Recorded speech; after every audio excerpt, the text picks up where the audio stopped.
Magandang umaga po sa inyong lahat ngayon. Araw po ngayon ng Miyerkules at andito naman po si Professor Tonton Contreras sa isa na namang edisyon ng Usapang Politika dito sa Facebook. Live para sa mga friends ko at delayed sa mga followers at sa mga hindi friends. At siyempre naandun pa rin ang aking YouTube channel. So, kung hindi ko kayo friend, dun lang, talagang ganun. Ah, Talagang team replay na lang po tayo. Pag-usapan po natin ang Supreme Court sa ngayon. Kasi maraming nagtatanong, may karapatan ba tayong batikusin ang desisyon ng Supreme Court sa impeachment ni Sara Duterte? Na kung saan prinoklaman nito sa desisyon nito na hindi daw constitutional yung nangyari. Hindi daw constitutional yung fourth impeachment complaint. Ipinaliwanag ko po yan nung Lunes. Kung kayo po ay nagtatanong, balikan na lang po natin yung Lunes na episode ko, panoorin niyo uli. Ang pag-usapan natin sa ngayon, kasi maraming nagsasabi, unang-una ako, tinatanong ako, bakit ba ako kini-criticize ko ang Supreme Court? Hindi naman ako abogado. Yan, laging issue yan. Hindi ka man lawyer, tumahimik ka. Di ba? Or kaya bawal mong criticize ang Supreme Court, Supreme yan eh. 'Di ba? Yung issue tungkol sa pagiging abogado, napaliwanag ko na 'yan, 'di ba, na hindi nga ako abogado pero ako po ay may PhD sa political science at ang akin pong area sa political science, political analysis, political theory, methodology.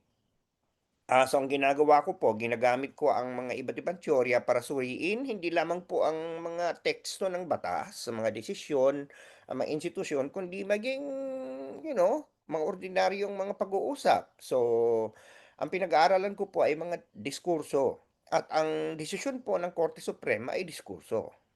Ito po ay isang kaparaanan kung papaano inihayag ang isang desisyon na pwedeng limiin at suriin mula sa critical na lente. So yan, sinasabi ko na po yan, ako po ay may karapatan. Unang-una, kahit wala po akong PhD, kahit sino man pa sa atin na mamamayan na nagbabayad ng buwis ay may karapatan na mag-criticize. Yun nga lang po, meron pong hangganan yung kritisismo. Kaya diyan po natin tutunguhin hanggang saan. Kasi sa isang banda may nagsasabi naman na hindi niyo puwedeng batikusin ang Supreme Court, wala tayong karapatan sapagkat supreme 'yan. Ayan mo, kaya lang naman naging supreme ang Supreme Court sa word na supreme dahil siya sa lahat ng korte siya ang pinakamataas, kataas-taas ang hukuman. They are not supreme because they are supreme for everyone. They are supreme because they are the highest court, but it doesn't mean that they are higher than the executive branch or the legislative branch. Kaya nga po co-equal ang tawag sa kanila. Hindi ba meron tayong tatlong sangay ng pamahalaan? Ang lehislatura na binubuo ng Kongreso na merong Senado at merong mababang kapulungan o merong kapulungan ng kinatawan o House of Representatives. Yan po ang mga gumagawa ng batas.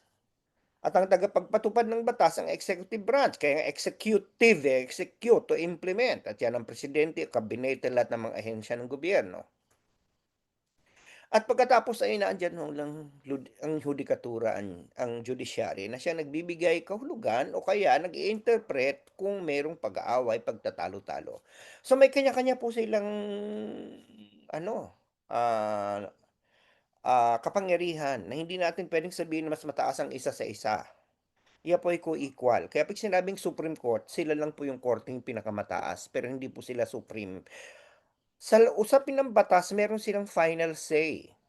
But it doesn't mean that we cannot criticize. Kasi may mga tao ngayon na nagsasabi, mako-contempt ka niyan eh. Totoo naman talaga kasi na merong contempt powers ang court. Pero dapat nating tingnan na yung contempt powers na ito hindi dito dapat ginagamit para i-violate ang isang karapatan ng mamamayan na magsalita. Pero sabi nga natin may hangganan. So, asa ano yung hangganan? Pwede mong sabihin kasi na mali yung ginawa ng korte. Ito ay isang abuso. Hindi nila nabasa na maigi yung yung kaso, hindi napag-aralan, hindi naging handa, minadali, yung mga gano'n, yun po ay valid na criticism. Pero the moment you talk about corruption, allegations sa si ganito binayaran, si ganito may ganyan, may pabuya, may nabinigay, na sinasabi ng iba, yan ay contemptuous sapagkat ang ginagawa mo hindi mo lang binabatikos yung desisyon, ginagawan mo na ng kwento na kaya nila ginawa yung desisyon na yun dahil merong katiwalian. Now, that is something that may be contemptuous, but you can still say, but you have to face the price. Kasi papaano nga naman talaga kung may katiwalian, papaano kung i-expose mo yan, di ba? Contempt ba yun kung isasabi mo ang totoo? So, but in any case, kasi ngayon merong naglabasan kasi na, for example, meron ng dalawang tao na magbalak yatang mag-file daw ng secondary, indirect contempt charges, complaint laban kay Richard Haydarian at saka sino ba yung isa? Si Larry, hindi si Larry Gadon, dalawa ang gusto nilang sampahan ng kaso.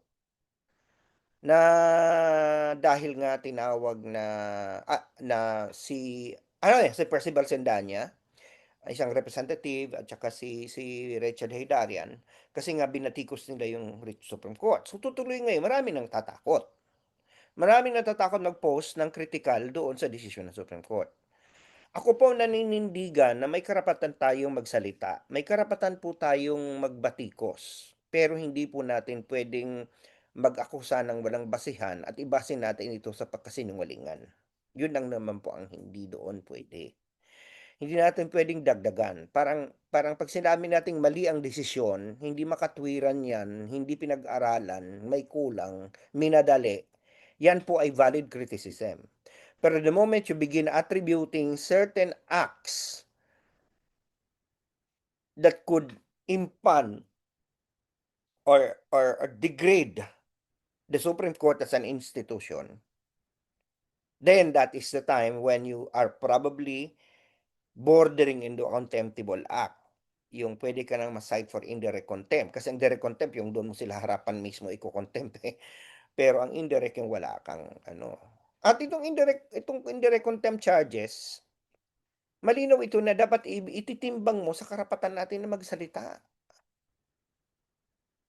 Importante yan sa constitutional guarantee yan. Para din yung libel, may karapatan ka magsalita, pero pag ikaw ay ginamit mo na yun sa paninira na para may malisya ka na, then therefore yun ay libelous na yun. Pero pag ikaw ay nagsasalita lang ng totoo, inire-report mo lang yung totoo, at saka lalo pat opinion mo, sinasabi mo na, it's a matter of opinion. It's my opinion. Parang ako, binabatikos ko ang desisyon ng Korte Suprema.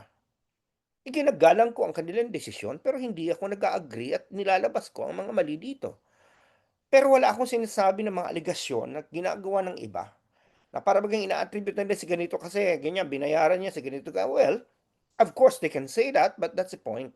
If you say that, then you begin courting the danger.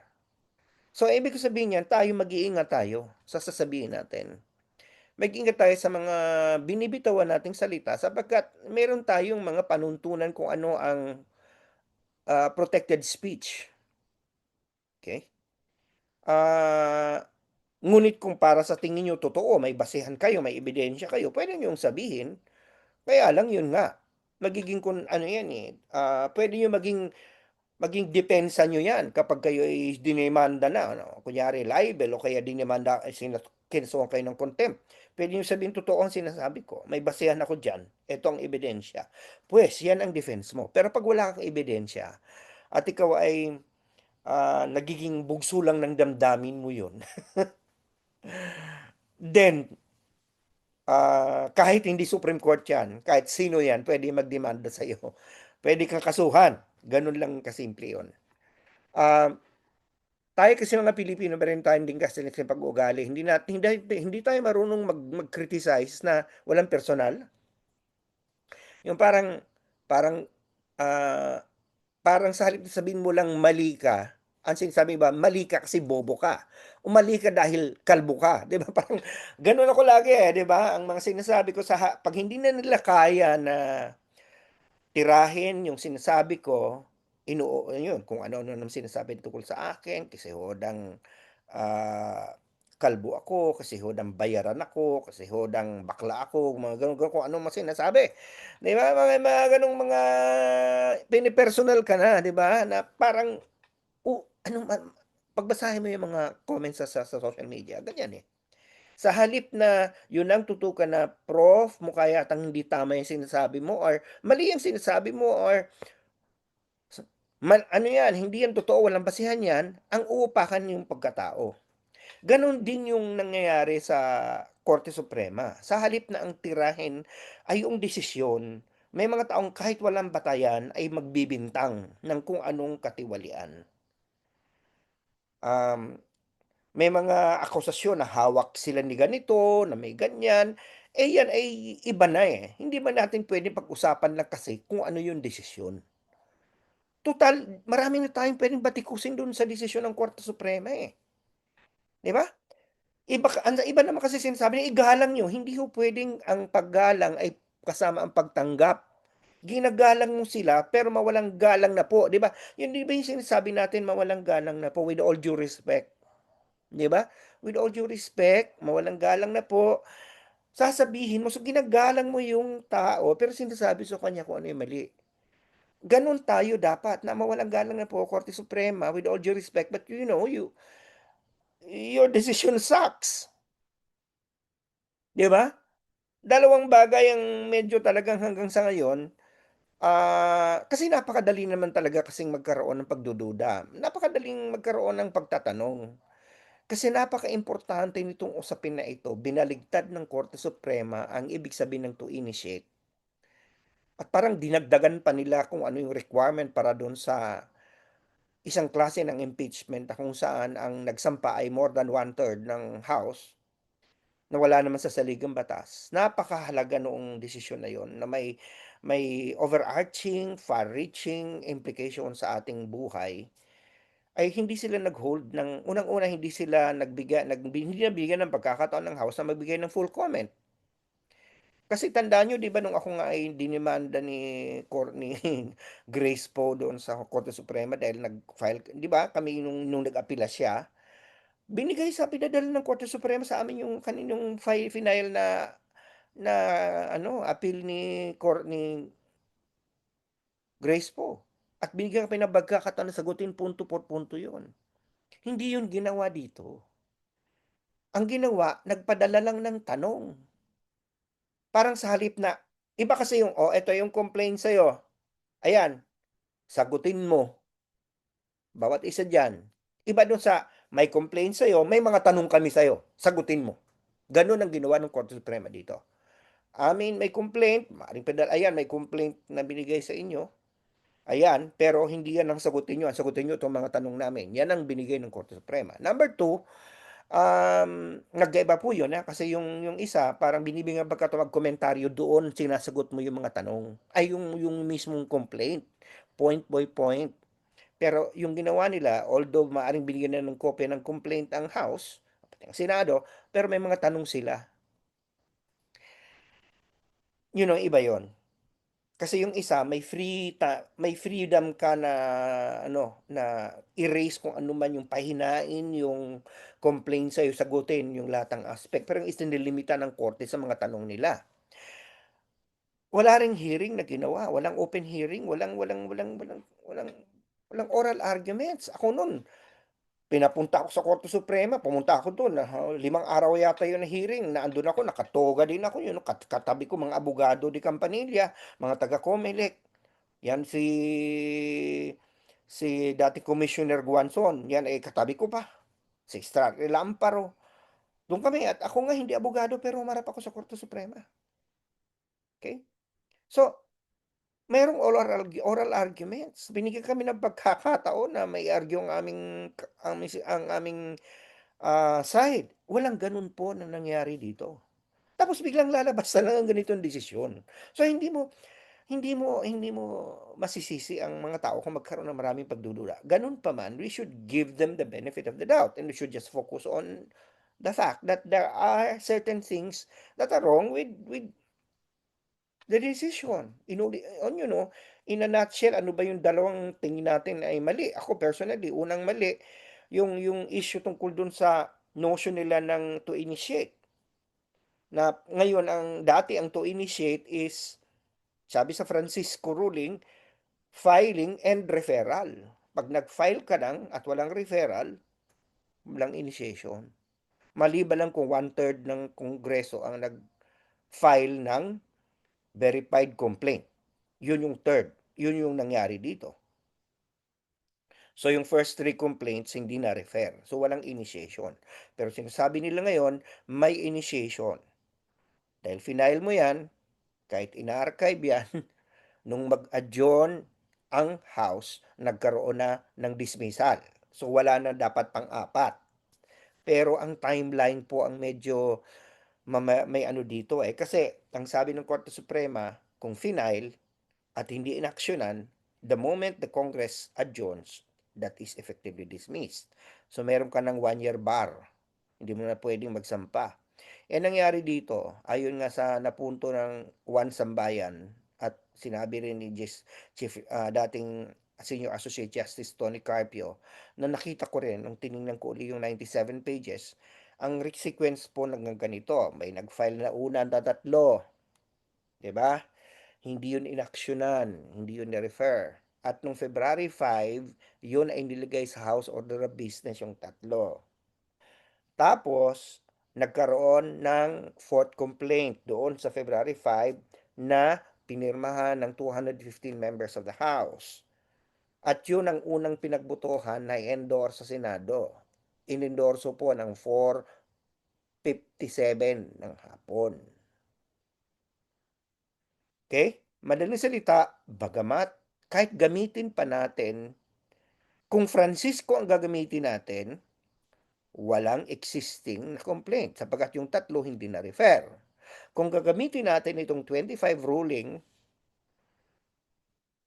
wala pa rin complaint na kasi hindi pa nadi-dismiss. Kasi ang nauna yung pagboto dun sa fourth complaint. Kasi sabi nga ng Korte Suprema, madi-dismiss yan kapag nag-adjourn. 7:50 nag-adjourn. 7:50 nag-adjourn yung House. So therefore, nauna yung transmittal ng fourth complaint sa Senado. So ano yung na-violate na 1-year bar? Kasi nung ipinasa yung fourth complaint, wala pang wala pang nadi-dismiss na tatlong complaint kasi hindi pa nga nag-a-adjourn. So yun yung unang problema. Yung ikalawang problema, yun nga yung point na wala naman sa saligang batas yung kailangan mong magkaroon ng hearing at pagbigyan ng pagkakataon si Sara Duterte na makasagot kapag ang nagsampa ay more than one-third ng House. Nakalagay doon malinaw kapag one-third ng House ang nag-file ng verified complaint, agad-agad yun ay ita-transmit sa Senado, yun na maging articles of impeachment at magkakaroon na ng pagdinig. At doon siya gagawaran ng due process rights. Di ba? Oh. So ano ngayon yung point dito? Di ba? Saan yung nagkamero ng pagkukulang ang House? At idinadagdag pa nga ng iba, yung parang nung ginawa ito ng House, ang alam nila na nagpe-prevail ay yung Francisco. Tapos ngayon bigla silang gagawa ng bagong standard. So yun yung mga pagbabatikos natin sa ginawa ng korte. May karapatan tayong sabihin yan. May karapatan tayong flawed, hindi makatwiran, hindi pinag-aralan. Di ba? Kulang sa pag-aaral. Minadali. Iba yun doon sa, kaya minadali dahil ganito. Meron ng may masamang aligasyon. Okay? Kaya ganyan kasi may nangyaring panghanki-pangki at tinutukoy mo yan na wala ka namang basehan. So therefore, it's really something that needs to be fine-tuned. May karapatan tayong magbatikos. At ang Korte Suprema, hindi po yan mga Diyos ang naandyan.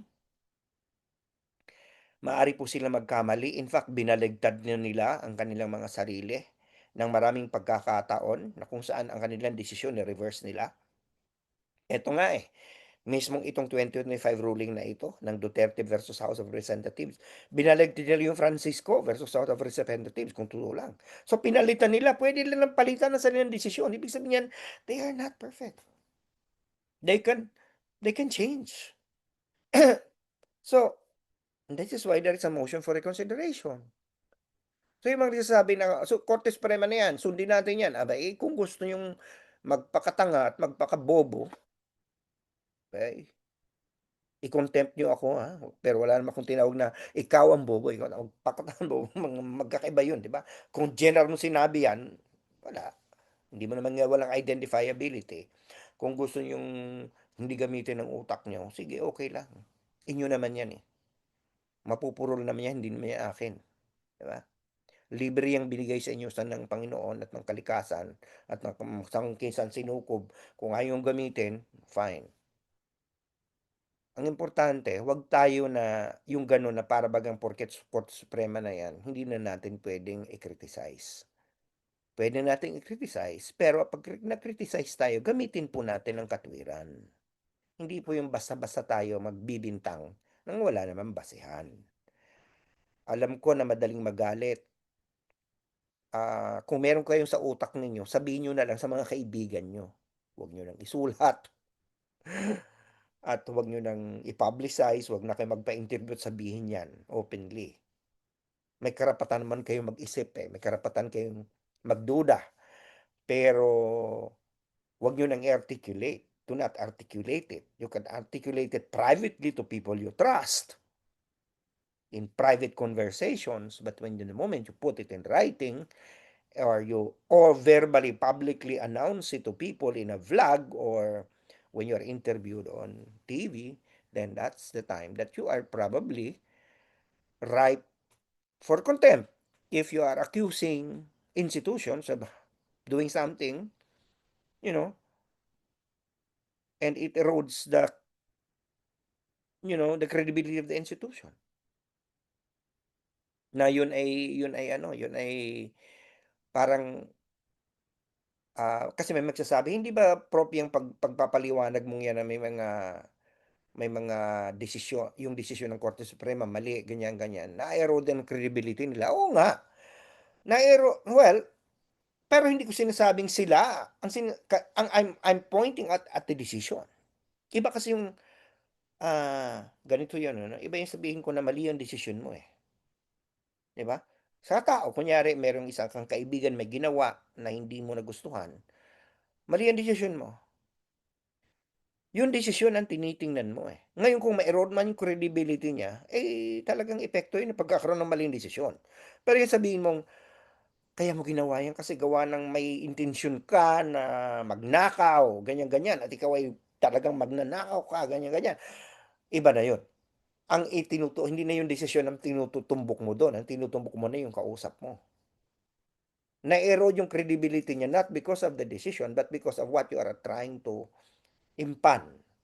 So, to be clear, may basehan din naman ng i-contempt ka, pero hindi yun dahil ikini-criticize mo ang isang desisyon.